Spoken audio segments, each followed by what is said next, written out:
are we actually fighting? Who's our enemy?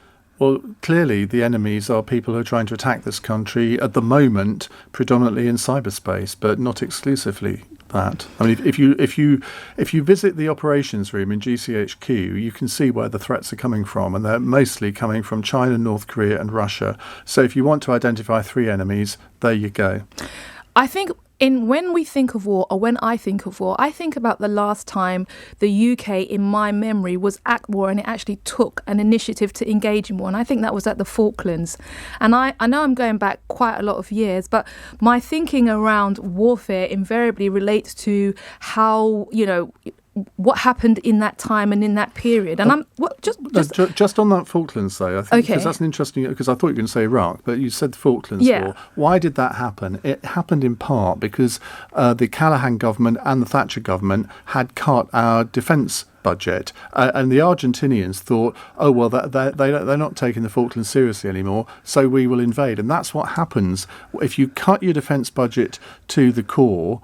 You send a signal to your potential enemies, oh, well, we can take a few liberties now. Well, I don't necessarily agree with you, because let's face it, we haven't been in that situation. We haven't had to engage in warfare of that degree where we actually went on our own. I think you're probably going to say to me, Denise, there were other people involved, but primarily we went into the Falklands and there was a justification depending on what your opinion was. But the justification was it was British territory and we were defending British territory.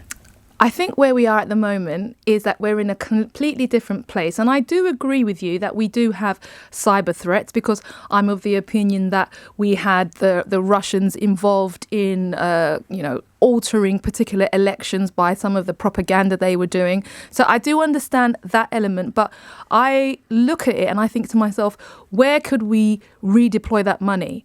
And I'm a little bit cheese, because let's face it, we just wasted 16 billion on PPE.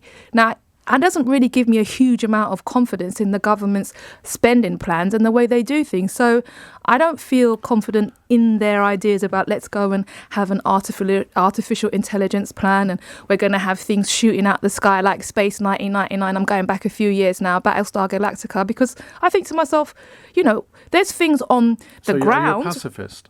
I wouldn't say if somebody came to our shores and did something and then we had a response that was reasonable, but I don't believe in the precautionary principle, going into people's countries and then deciding we're going to change the regime, change everything because it suits us. So I don't agree with that.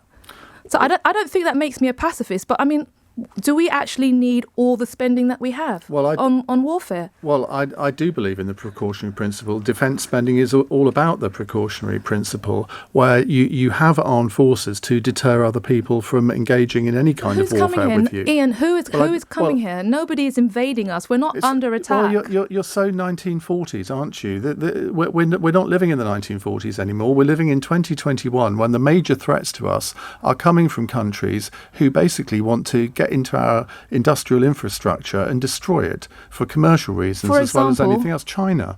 I mean, if you look at some of the cyber attacks that have been perpetrated on the NHS, for example, they have come from China. These people are determined to get into our infrastructure. Why? Why are we in this? Why do you think that people want to do that to us? Why would they want to do that? So you don't think it's happening? No, I'm asking you, what was the justification for the point you made? The reason that they're trying to do it, whether it's China, Russia or North Korea, is because they are intent on destroying the Western version of democracy by whichever means that they can. It doesn't mean an invasion by soldiers, which would have happened, that kind of thing would have happened before. It's much more subtle nowadays, and it takes a massive budget to fight against these things. But to what end? That's my point. I don't accept that the idea that the West, just one more second. China is becoming an economic imperialist. Well, it just wants like to we dominate used to the be. world economy. That's what we used to do. Why have we got a problem with other people doing what we used to do? You seriously want to let China dominate everything? That's not my point. My point is this. We have come from an imperialistic past, and now we're trying to argue that nobody else should be doing that. I think it's a little bit getting on your high horse. I think, essentially... So you think we should let them do it? I think what we should do is focus on some of the things that can actually create lasting benefit. And buying lots of weaponry and filling our coffers with people who are going out and fight or, engage in cyber warfare. I think there's other things that we could be spending our money on. And you don't think Britain has a global role either? That we have a commitment to NATO to spend 2.2%? Well, we do have a global. We do have a global role. However, we're leaving one of our global partners. And this exercise, in my view... Which has nothing to do with defence. This exercise, in my view, is part of the exercise to demonstrate that we're still a big power. We are a big power. Well, we're leaving the European Union. Well, so what? We're the 5th or 6th largest economy in the world. What part of that don't you get? But that doesn't necessarily mean that we are a big power. We are losing our soft power because we're cutting the overseas aid budget, and now we're leaving the European Union where we had a huge amount of influence and we're standing on our own.